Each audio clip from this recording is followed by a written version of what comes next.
Boss panics without translator in crucial meeting until the gardener's genius daughter shows up. Michael Thompson checked his watch for the 10th time in 5 minutes as sweat dripped down his forehead. The most important meeting of his business career was scheduled to begin in 15 minutes, and his official translator had been taken away by ambulance after a heart attack in the parking lot of the office building in downtown Manhattan. It was in this exact moment of despair that everything changed. The Japanese investors were already in the conference room waiting, ready to sign a $50 million contract that would save his company from bankruptcy. Michael tried to communicate through gestures, but knew he was losing credibility with every passing second without being able to translate a single word. "Mr. Thompson, excuse me," a soft voice said at the door.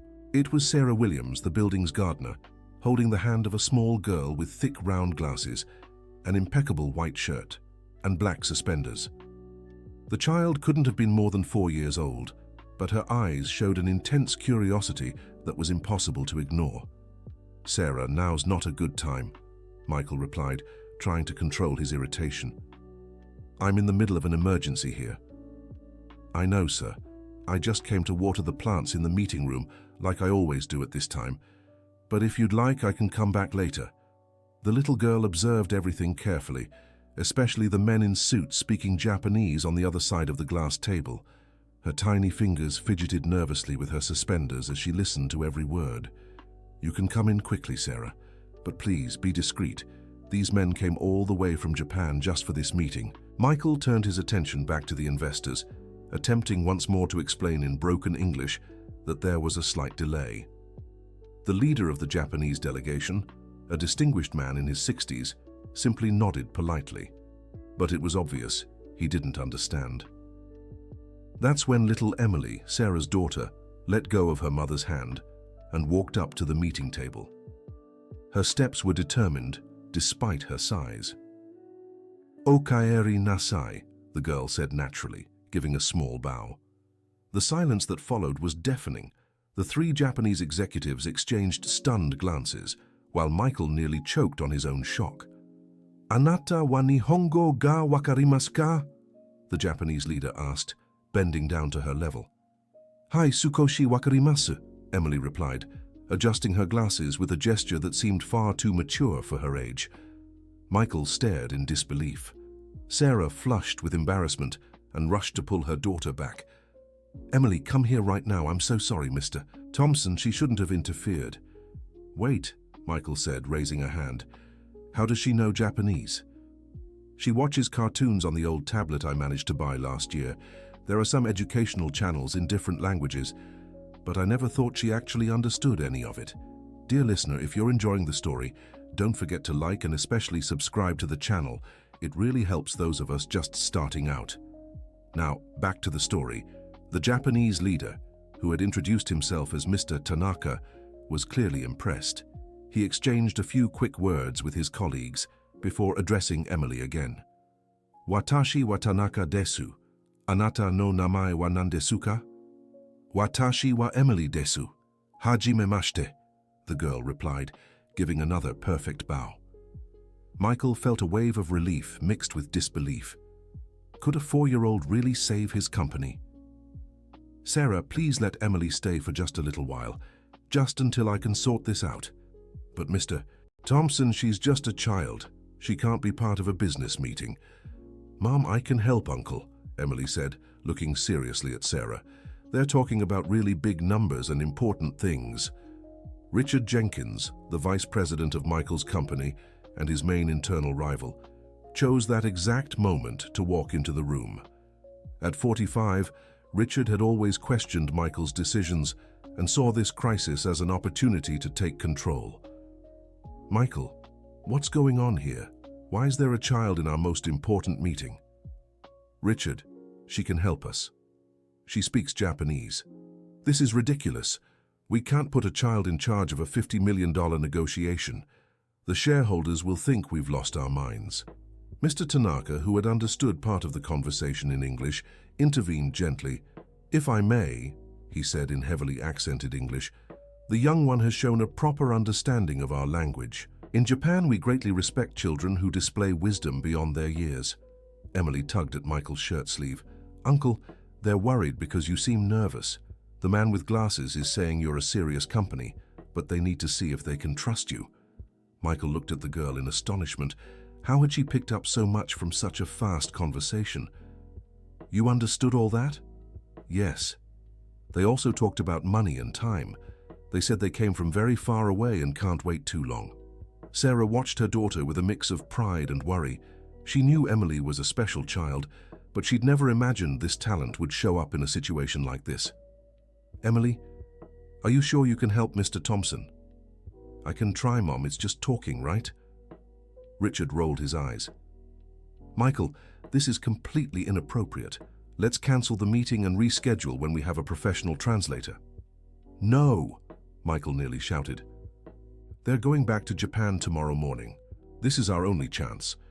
Mr. Tanaka exchanged a few words with his colleagues, then turned to Emily. Emily-chan, could you help us talk to Mr. Thompson? The girl nodded seriously and positioned herself between the two groups, as if she were truly a professional. He wants to know why you need this investment so badly, Emily translated for Michael. Michael took a deep breath. It was now or never. Tell them our company has developed an innovative plastic recycling technology, but we need capital to expand production. Emily listened carefully, then turned to the Japanese men, speaking fluently in their language. The conversation lasted several minutes, with the girl asking questions and clarifying points in a way that impressed everyone. They want to see the company's numbers, Emily said, and they want to know if you have other partners. Michael signaled for Richard to bring the reports, but his vice president hesitated. Michael, are you sure about this? A child translating confidential financial documents. Richard, we either do this now or lose everything. While Richard went to get the papers, Sarah took the chance to approach Michael. Mr. Thompson, I need to tell you something about Emily. She's always been different from other kids. She started talking very early and always showed an interest in languages. How so? When she was 2, she was already singing songs in English that she heard on TV. And it wasn't just memorization. She seemed to understand the meaning. So I started letting her watch educational cartoons in other languages. And it works? Better than I expected. She already knows some words in French and German too. But I never had the money to take her to a specialist or a special school. Michael looked at Emily, who was explaining something to the Japanese men with animated gestures. It was incredible how such a young child could communicate so naturally. Richard came back with a folder full of documents and charts. Here are the financial reports from the last 3 years. But Michael, I insist this is inappropriate. Emily took the papers and began examining them carefully. Her little eyes, behind her glasses, darted quickly across the pages.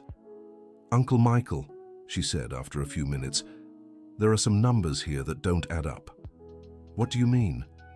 Here it says you sold 100,000 units in January, but down here it says you only produced 80,000. How did you sell more than you produced? Richard turned pale. That must be a typo. And here, Emily continued, pointing to another sheet. It says you spent 2 million on equipment, but on the previous page it says 1.5 million. Which one is correct? Michael took the documents from the girl's hands and began scrutinizing them more closely. How had he not noticed these inconsistencies before? Richard, what are these discrepancies? It must just be a mistake from the finance department. It's nothing serious. But Emily was already translating her findings to the Japanese investors, who listened with growing concern. They're asking if you always have problems with numbers, Emily informed them.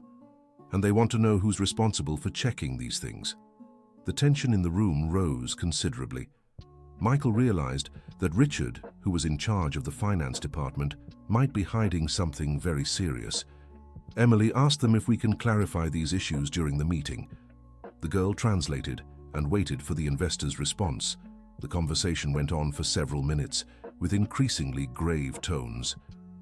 They say that in Japan, trust is very important in business. If the numbers aren't correct, they can't invest. Michael felt the ground vanish beneath his feet. The entire company depended on that investment, and now he was discovering there were serious errors in the reports. Richard, I want an explanation right now. Michael, they're just small adjustments we made to make the numbers more presentable. Adjustments? Emily, who was still paying attention to the conversation, interrupted. Uncle Michael, they're saying they want to speak with the person who prepared these documents. The situation was spiraling out of control. Sarah, sensing the tension, tried to step in. Emily, I think it's best if we leave and let the adults handle this. No, Mom, I can help fix this. Mr. Jenkins just needs to explain the numbers properly. Mr. Tanaka stood up and asked Emily a direct question, which she translated immediately. He wants to know if you have other problems in the company that you're not telling them about. Michael looked straight at Richard, waiting for an honest answer. But his vice president avoided his gaze. Richard, be straight with me. Is there anything else the investors need to know? Michael, you're being influenced by a child. She doesn't even understand what's happening here. Emily adjusted her glasses and said with striking seriousness, I understand you're in trouble and these people came to help. But if you don't tell the truth, they'll leave, and you'll be left with no help. Dear listener, if you're enjoying the story, don't forget to like and especially subscribe to the channel. It really helps us who are just starting out. Now, back to the story. The simplicity with which Emily explained the situation struck deep in Michael's heart. He looked at the Japanese investors, waiting for a decision, and took the hardest step of his business career. Emily, tell them I'll investigate all the numbers, and that if we find any problems, we'll be completely transparent about the company's real situation. The girl translated the message, and the Japanese investors spoke among themselves for long minutes. Michael could feel his future being decided in those words he didn't understand. They want to give you a chance, Emily finally announced, but only if Mr. Richard explains everything properly and if you show you want to be honest. Richard realized he was cornered. With everyone in the room staring at him, especially the girl who had uncovered his manipulations, there was no way out. All right, he sighed. A few months ago, our financial situation became more complicated than Michael knew. I adjusted some numbers to avoid causing panic. What kind of adjustments? Michael asked, feeling his blood run cold. We moved up some sales from the next quarter and maybe inflated the equipment values a bit to show higher production capacity. Emily listened carefully and translated simultaneously for the investors, who shook their heads in disapproval. They're very upset, she said. In Japan, lying about business is considered disgraceful. Michael felt both betrayed and furious. How could Richard have made these decisions without consulting him? Richard, you lied to me and to them. How do you expect me to trust you after this? Michael, I was trying to save the company. If they knew the real situation, they'd never invest. Emily approached Mr. Tanaka and said something in Japanese that made the man smile slightly for the first time in the meeting. What did you tell him? Michael asked.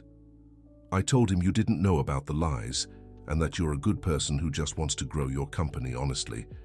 Mr. Tanaka replied to Emily, who turned back to Michael with a serious expression. He says he wants to talk only with you and me. Mr. Richard needs to leave. Richard exploded. This is ridiculous. I'm the vice president of this company. I won't take orders from a child. Richard, Michael said firmly, you lost your right to be part of this negotiation when you decided to lie about our numbers. Please leave. Red-faced with anger and humiliation, Richard grabbed his papers and stormed out, slamming the door. Sarah, who had watched everything in silence, approached Michael. Mr. Michael, if you'd like, I can take Emily away. I don't want her involved in your problems any further. No, Sarah. Emily helped us uncover the truth. If they're willing to continue with her translating, I'd prefer it that way. Emily smiled and returned to her place between Michael and the investors. They want to know the real situation of the company, she translated after another conversation in Japanese. Michael took a deep breath and decided to be completely honest. Emily, tell them our recycling technology really works and is innovative. We have orders from several interested companies, but our current production capacity can only meet about 30% of the demand. Emily translated carefully, asking questions to clarify some technical terms. They want to know how much money you really need to increase production. $20 million would be enough to buy new equipment and hire more staff. $50 million would let us expand to other states and possibly export. The following Japanese conversation was longer and more animated. Emily paid attention to every word, occasionally asking for clarification. "They're interested, but they want to see the factory and speak with your clients," she finally translated. Michael felt a surge of hope. "That can be arranged. When would they like to visit?" "Tomorrow morning, before their flight." "Perfect." Emily then asked a question that surprised everyone. "Uncle Michael, can I ask the Japanese gentleman something?" "Of course, Emily." She addressed the investors in Japanese, speaking for several minutes. Michael noticed they seemed increasingly interested and impressed. "What did you ask?" "I asked if they knew companies in Japan that also do recycling, and if they'd like to exchange technology. I said it would be good for everyone to learn new things." Mr. Tanaka smiled openly for the first time and replied with something that made Emily very excited. He said, "That's a very smart idea. They have several companies in Japan that could partner with you." Michael could hardly believe it. A 4-year-old had just suggested an international expansion for his company. "Emily, you're amazing. How did you think of that?" "On TV, I saw that people from different countries can help each other. If you teach them things and they teach you, everyone gets smarter." Sarah watched her daughter with tears in her eyes. She never imagined Emily could have such advanced ideas. The meeting continued for 2 more hours, with Emily patiently translating every detail. The investors asked many questions about the technology, the US market, and the company's future plans. When they got to the financial terms, another surprise came. "They want to invest $40 million, Emily announced, "but with one special condition." "What condition?" Emily spoke a bit more in Japanese before answering, "They want part of the money to be used to create a special school for smart kids like me." Michael was speechless. Sarah started crying. "Why do they want that?" Michael asked. "Because they think the United States has many smart kids who don't get a proper chance to study, and they want me to be the school's first student." "Emily," Sarah said through tears, "are you sure you translated that right?" The girl nodded confidently. "Yes, Mom. Mr. Tanaka said that in Japan, they believe children are the future of the world, and that a child who thinks about helping everyone deserves help too." Michael was moved. Not only would his company be saved, but Emily would get the education she deserved. "What about your mom?" he asked. "Did they say anything about Sarah?" Emily asked the question in Japanese and translated the answer. "They want my mom to be the school's coordinator. They said a person who raised such a smart daughter alone must know a lot about teaching kids." Sarah could barely speak. "But I only finished high school." "Mom," Emily said, "they don't care about papers. They care about what you can do." Mr. Tanaka spoke directly to Sarah in hesitant English. "Mrs. Williams, in Japan, we deeply respect mothers who sacrifice to give their children opportunities. You've done an extraordinary job with Emily."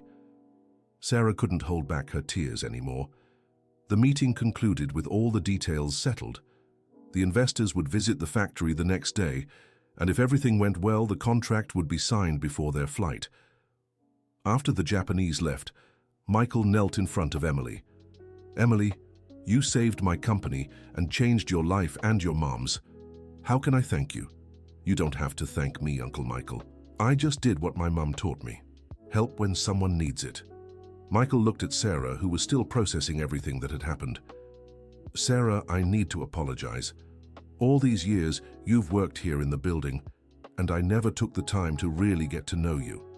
I wasted too much time ignoring the treasure right in front of me. Mr. Thompson, I was always just the gardener.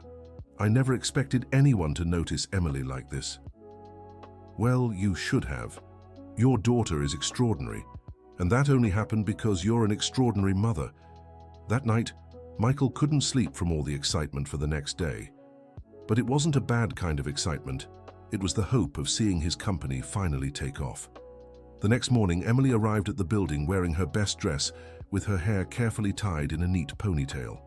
Sarah had spent the night getting her daughter ready for the factory visit.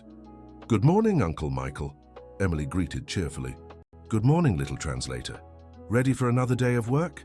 Ready. My mum taught me some new words in Japanese last night. Michael smiled. Even without resources, Sarah kept investing in her daughter's education. When the investors arrived, Emily greeted them with even more confidence. It was impressive how she had adapted to her role as the official translator. The factory visit was an absolute success. Emily didn't just translate words, she also managed to explain technical concepts in a way the Japanese team understood perfectly. During lunch, Mr. Tanaka asked a question no one expected. "Emily-chan, would you like to visit Japan someday?" "I'd love to," she replied in Japanese, "but I've never traveled far from New York City. Perhaps we can arrange that," he said with a smile. Michael and Sarah exchanged glances, hardly believing the possibility. In the afternoon, during the final contract signing, Emily insisted on reading each page before translating, making sure everything was correct. Her seriousness impressed everyone. "Uncle Michael," she said, "there's a part here about building the school in 6 months. They want to know if that's enough time. Tell them yes and that we'll do everything to make it perfect." When everything was finalized, Mr. Tanaka gave a speech in Japanese that Emily carefully translated. He said today he learned that intelligence has no age and that talent can appear in the most unexpected places, and that our partnership will show everyone that when good people come together, amazing things can happen. Michael was deeply moved. In less than 48 hours, his life had completely changed, but the biggest surprise was yet to come. Dear listener, if you're enjoying the story, don't forget to like and especially subscribe to the channel. It helps us a lot as we're just starting out. Now continuing. The next day, after the investors left for Japan, Michael received a phone call that left him speechless. "Mr. Michael, it's Richard. I need to talk to you." "Richard, after what happened, we have nothing left to discuss. Please, give me 5 minutes. It's about Emily and her mother." Michael hesitated but agreed to meet him at the office. When Richard arrived, he looked like a different person, worn down and clearly remorseful. "Michael, I came to apologize for what I did, and also to tell you the truth about something you need to know." "What truth?" "About Sarah. 3 years ago, when she came looking for work as a gardener, I saw on her resume that she has a degree in literature with a specialization in linguistics." Michael stood up from his chair, stunned. "What do you mean?" "She worked at a private school until Emily was born. After her husband left her, she needed a job fast to support her daughter, and gardening was the first thing she found." "And why did you never tell me this?" "Because I was afraid you'd offer her a better position and discover I'd been tampering with the company's finances. With her as a gardener, I could keep my schemes hidden." Michael felt a wave of anger and sadness at the same time. "Richard, you not only hurt the company, but you kept a qualified person in a lower position for your own gain. I know, and I regret it deeply, but when I saw Emily yesterday, uncovering my mistakes and helping you, I realized how petty and selfish I've been." Michael didn't know what to say. The discovery explained so much about Emily's education. "There's one more thing," Richard continued. "Sarah never knew I saw her resume. She always thought you hired her just as a gardener, because that was all she deserved." At that moment, Michael fully understood the sacrifice Sarah had made. A talented educator, working as a gardener to support her daughter, yet still managing to raise such a special child. He picked up the phone and called Sarah. "Sarah, can you come to my office? I need to talk to you about something important." When she arrived, Michael got straight to the point. "Sarah, why didn't you ever tell me you have a degree in literature?" She blushed and lowered her eyes. "Mr. Thompson, when I applied for a job here, I just wanted an opportunity to work. It didn't matter in what field. But you're a linguistics specialist. That explains so much about Emily's talent. I always tried to encourage her learning even without resources. I used my college knowledge to create homemade educational activities." Michael felt even more impressed by this woman. "Sarah, I want you to know that from now on, in addition to coordinating the new school, I'd like you to be my personal educational consultant. The company needs people like you in important positions." Sarah began to cry again. "Mr. Thompson, I don't know how to thank you for all of this. You don't need to thank me. You're the one who made all the difference, raising Emily to be the special person she is. At that moment, Emily appeared at the office door. Can I come in? I heard you talking about me. Of course, Emily. We were just saying how amazing your mother is. I have always known that, Emily said with a smile. My mom teaches me new things every day. Michael looked at mother and daughter, realizing he had witnessed something truly rare, the transformative power of love and education.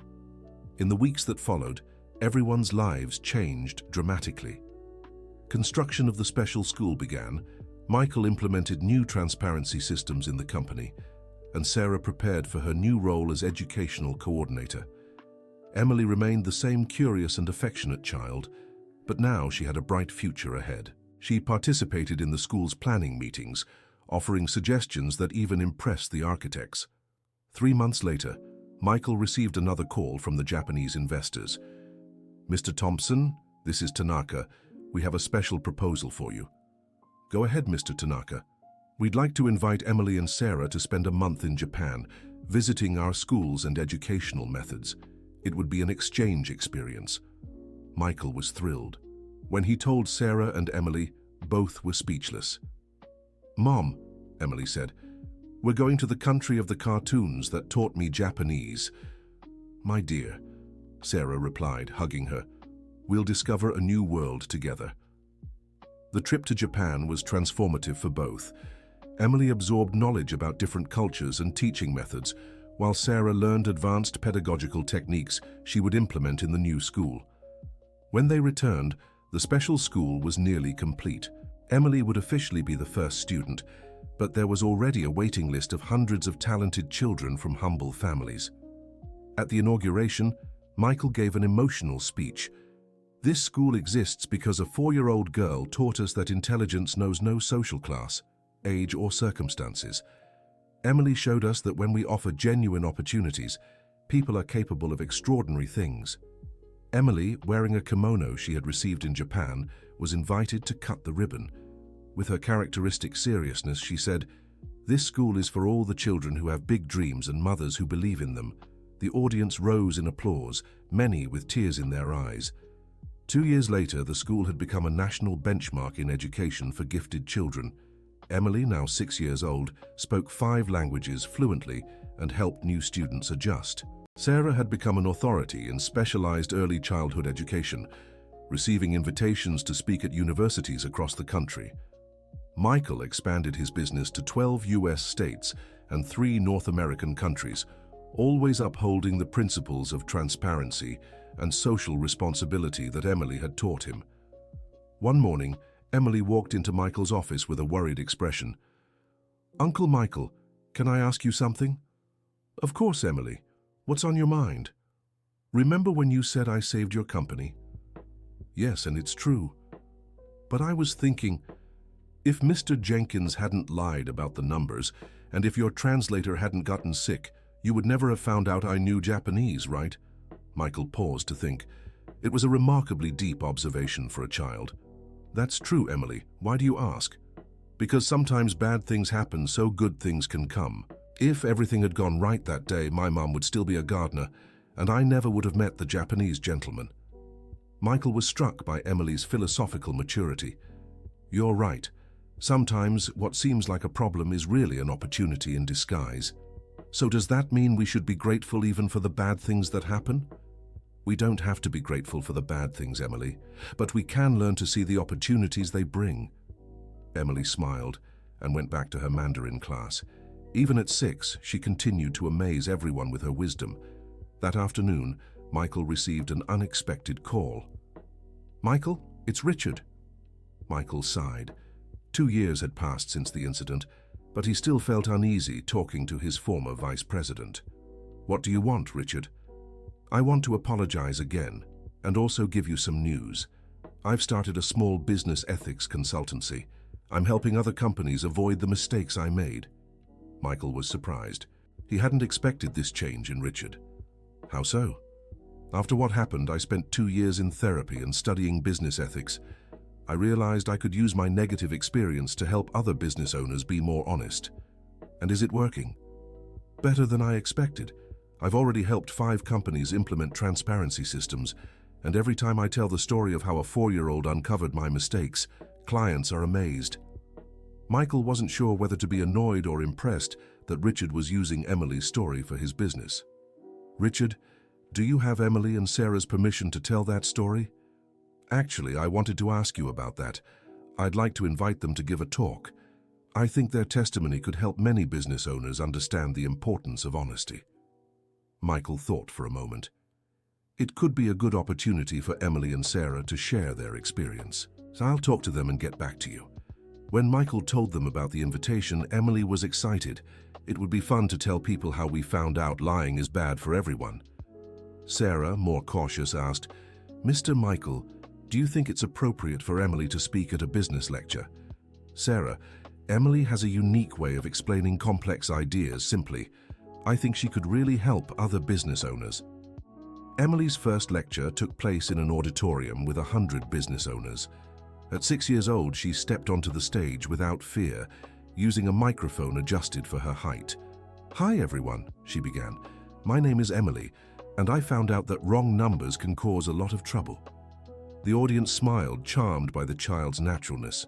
"When I found the different numbers in Uncle Michael's papers, it wasn't because I was super smart. It was because I was really paying attention." Emily told her story with simplicity and honesty, explaining how the discovery of the inconsistencies nearly ruined the negotiation. "What I learned is that the truth always comes out, even when we try to hide it, and that it's much easier to tell the truth from the start than to try fixing a lie later." At the end of the talk, the business people asked Emily several questions, which she answered with her characteristic wisdom. One asked, "Emily, how did you know the numbers were wrong if you were only 4 years old?" "Because my mom always taught me to double-check things. When you really pay attention, it's easy to see when something isn't right."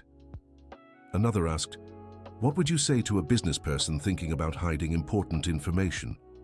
Emily thought for a moment before replying, "I'd say hiding things is like trying to hold water in your hands. Eventually it'll slip through your fingers, and then you're left with wet hands and no water." The answer drew laughter and applause from the crowd. After the talk, several business people approached Michael to hire his consulting firm's services, impressed by the philosophy of transparency Emily represented.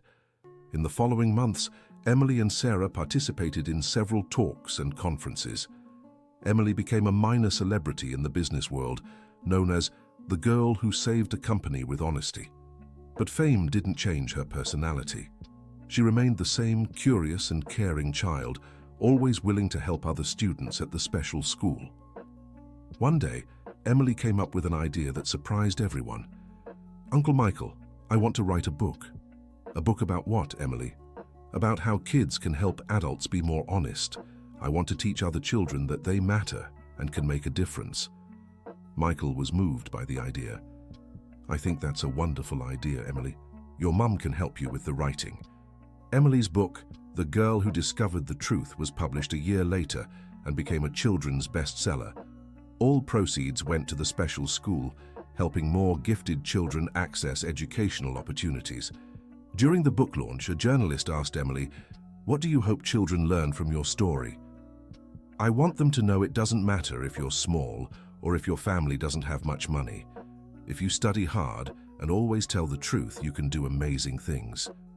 "And what do you want to be when you grow up?" Emily thought carefully before answering, "I want to be an ambassador. I want to help people from different countries understand each other better, like I did with the Japanese and Uncle Michael." Sarah, watching from the audience, cried with pride. Her daughter had found her life's purpose. 5 years had passed since that fateful day in the meeting room. Emily, now 9 years old, spoke 8 languages fluently and studied international diplomacy through advanced online courses. The special school had expanded to 3 locations, serving over 500 gifted children from across the United States.